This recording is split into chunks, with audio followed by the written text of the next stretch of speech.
Muito bem, estamos de volta com o SC Acontece ao vivo para todo o estado de Santa Catarina.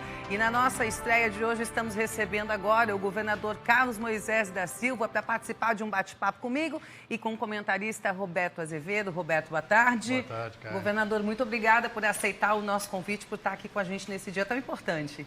Obrigado, boa tarde a vocês e a todos que nos acompanham aqui. É um prazer retornar à TV BV. Seja bem-vindo, sempre. Obrigado. Governador, eu vou começar lhe perguntando uma coisa que todas as pessoas estão comentando. Existe uma preocupação muito grande em relação ao aumento do número de casos de Covid-19 depois das festas de fim de ano. Empresários preocupados com a possibilidade de um lockdown logo ali na frente. Qual é a posição do governo do estado hoje? Nós temos uma coerência com o que a gente tem feito desde o início da pandemia. No primeiro momento, o governo do estado precisava mostrar para as pessoas que, de fato, nós tínhamos uma doença grave, que agrava, né? E tomamos medidas para todo o estado. Depois a gente detectou que elas se agravavam, se acentuavam, as crises de forma sanitária, de forma isolada em cada região. Então, é isso que a gente faz hoje. Com autonomia para cada região, para se autogerir. A Secretaria de Estado da Saúde continua acompanhando os casos, o número de casos ativos. Estamos chegando aí a quase 20 mil casos ativos, né? Foi uma subida muito rápida, mas também observamos que não é tão grave a doença quanto nas primeiras ondas que nós tivemos. Então, nos traz um pouco de esperança também, isso ao mesmo tempo, né? Saber que, assim como as gripes, né, funciona assim, você vai tendo a capacidade de imunizando a população, seja por vacina, seja pelo contato com a doença, e a gente percebe agora então que nós temos uma nova onda que não agrava tanto. Nós superamos aí 209 pessoas internadas em UTI, agora em Santa Catarina, então nós estávamos abaixo de 200 internados para a Covid-19, superou, mas ao mesmo tempo nem todos estão em condição de ventilação, obviamente, e é um quadro muito diferente do que nós tínhamos no início da pandemia. Então, acredito que a gente tem que continuar mantendo as medidas necessárias, cuidando de cada região e tomando medidas adequadas na região, porque não dá para penalizar o estado inteiro também, quando você tem situações mais favoráveis e alguma situação de agravamento pontual local. Então a gente está fazendo essa gestão, orientando os prefeitos e contando com a parceria de todos, inclusive no processo de imunização, de avançar com a terceira dose da vacina, enfim, ou a segunda para aquelas que eram dose única, e assim sucessivamente. Governador, gestão da máquina pública e também o aumento da arrecadação tem feito alguns prodígios. O senhor tem dinheiro em caixa, recursos próprios, está investindo, nós temos aí o Plano 1000, também tem a questão do reajuste dos servidores. Este é o grande legado da sua administração, saber fazer gestão pública e acabar com aqueles contratos malandros? Foi para isso que nós, de fato, corremos essa eleição na época, né? A gente colocou essa vontade para os catarinenses, eles entenderam, e o resultado está aí. No começo a gente foi mal compreendido, tivemos crises políticas por conta disso, mas, de fato, nós acabamos extinguindo secretarias que não tinham mais a sua função, foram 20 regionais, foram outras secretarias de Estado também, diminuindo a máquina pública, diminuímos 2.054 cargos comissionados e funções gratificadas. Ao final disso tudo, revendo contratos, tem contratos que, num único contrato, nós economizamos mais de 100 milhões por ano, todos os anos. Isso vai se repetir. São mais de 630 milhões de economia na gestão, no governo sem papel e na revisão de contratos. Isso pode ser observado num site que tem o nome www.sc.gov.br/respiradores. Ali as pessoas ficam sabendo onde estão lá os 33 milhões dos respiradores. Nós estamos buscando resgatar esse valor para o Estado, já conseguimos bloquear mais de 34 milhões de reais. E logo abaixo fala sobre as economias que nós fazemos em Santa Catarina com a revisão de contratos. É óbvio que isso não deixou todos contentes, como você falou, porque alguém sempre vai perder quando a gente faz a coisa certa numa gestão íntegra. Mas o catarinense está em primeiro lugar. Então nós não temos fornecedores preferidos e é por isso que hoje tem dinheiro em caixa em Santa Catarina. O governador continua aqui com a gente, nós vamos fazer uma pausa rapidinha no SC Acontece, mas é rapidinho e nós voltamos em instantes. Até já.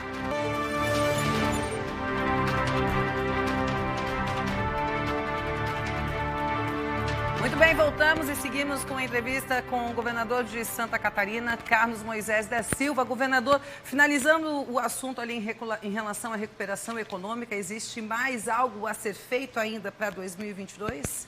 Bom, na verdade, o resultado de tudo que nós fizemos até agora, da gestão, é que está possibilitando, como bem mencionou o Roberto, fazer os investimentos em todos os municípios de Santa Catarina. O Plano 1000 é um exemplo disso, né? São mais de 7 bilhões de reais que nós vamos investir.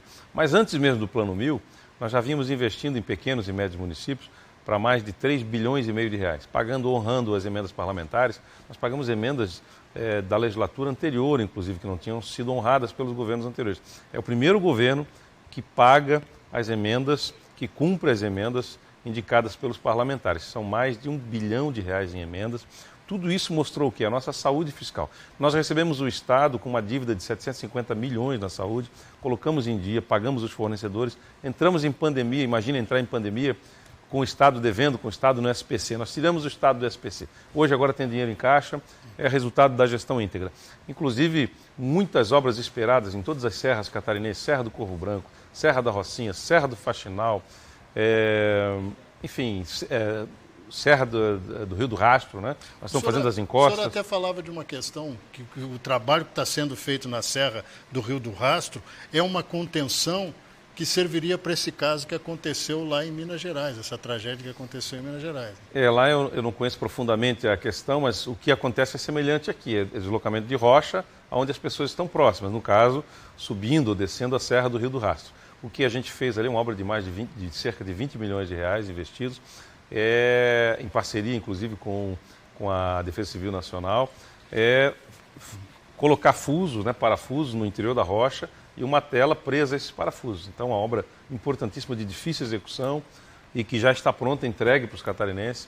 É uma forma de conter, diminuir o risco, pelo menos. Ninguém tem 100% de certeza em relação à diminuição do risco, mas se você pode trabalhar para isso, isso demonstra cada vez mais a importância do monitoramento das encostas, de medir movimentação de massa, de acompanhar através da Defesa Civil e dos serviços de geologia nacional que tipo de movimento pode colocar as pessoas em risco. E a gente está fazendo isso em Santa Catarina em todas as áreas, na área de Defesa Civil, na prevenção, no projeto Gente Catarina, que é o projeto de enfrentamento das dificuldades das 61 cidades com menor DH, investir em casa própria para as pessoas, o déficit habitacional, talvez o orçamento, talvez não, certamente, este é o orçamento de 2022 com maior sensibilidade social de Santa Catarina, da história de Santa Catarina.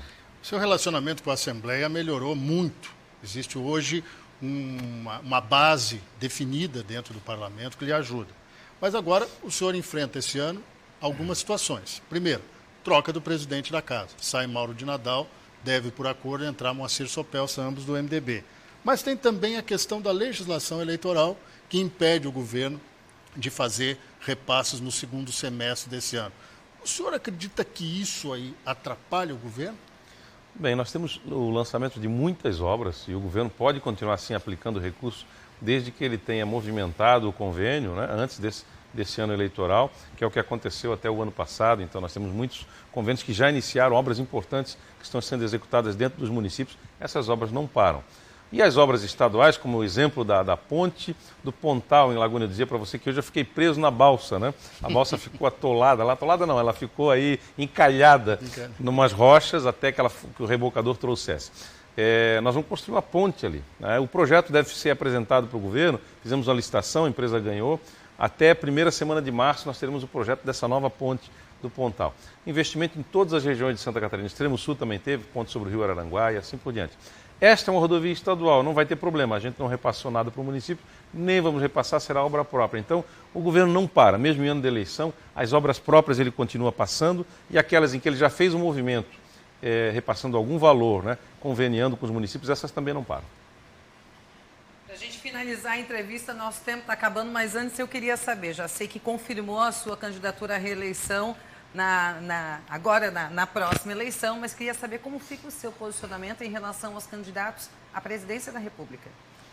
Bom, nós estamos com um cenário absolutamente indefinido no Brasil. Obviamente que a nossa posição, a eleição aqui em Santa Catarina foi uma eleição com apoio da direita catarinense, com tudo que nós construímos até aqui, nós vamos nos manter coerentes, apoiando candidatos de direita, enfim, num relacionamento muito, muito reto com quem quer que seja o candidato. Agora, penso que o cenário é um cenário ainda muito indefinido. Nós precisamos primeiro saber quem são de fato os candidatos, porque muitos dizem que são candidatos e muitas vezes nós teremos uma mudança de quadro aí. Definindo os candidatos é que vem as definições de onde a gente e com quem a gente vai estar. Obviamente que, certamente que com candidato de direita. Santa Catarina não é diferente. Aqui também temos um cenário indefinido, temos alguns pré-candidatos, mas nem todos estão com garantia de correr a eleição. No nosso propósito é mantermos toda a nossa base, aqueles, bem colocou o Roberto, nós temos uma boa base na Assembleia Legislativa e todos esses partidos que compõem a base de governo, estarmos juntos nessa eleição, porque eu acredito que o que nós estamos fazendo por Santa Catarina, inclusive com manifestação de muitos prefeitos pró a nossa reeleição, eu acredito que é a vontade nossa, né, como pré-candidato, acredito que isso pode se consolidar assim numa grande aliança que não exclua ninguém. Essa é a vontade do governador Moisés hoje, pudesse estar com todos aqueles que nos apoiam, continuarmos juntos. Não serei eu que farei movimento para excluir esse ou aquele de próximo da base do governo. Mas para ser candidato à reeleição, o senhor precisa ter um partido. E aí? Quando Exatamente. É que se define isso? Por isso, a definição legal é 31 de março, né? Até abril.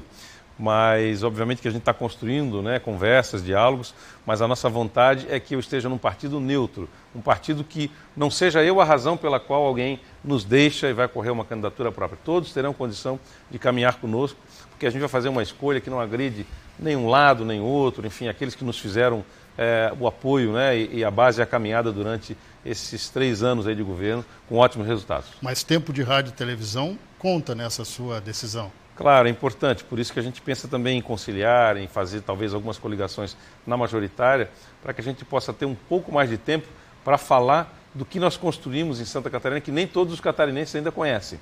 A grande dificuldade talvez do governo seja de entregar essa informação e comunicar com o cidadão, mas aqui hoje é uma grande oportunidade, nós estamos falando exatamente sobre o que nós temos feito por Santa Catarina. Muito bom. Quero agradecer mais uma vez a presença do governador Carlos Moisés aqui na estreia do SC Acontece. Volte muitas vezes, a gente vai lhe aguardar. Muito obrigada. Muito obrigado, desejo sucesso, vida longa ao SC Acontece e a todos vocês e à TVBV. Muito obrigado pela oportunidade. Obrigada, Roberto, também. Obrigado. Muito obrigado. Vou pedir licença para passar na frente aqui rapidinho.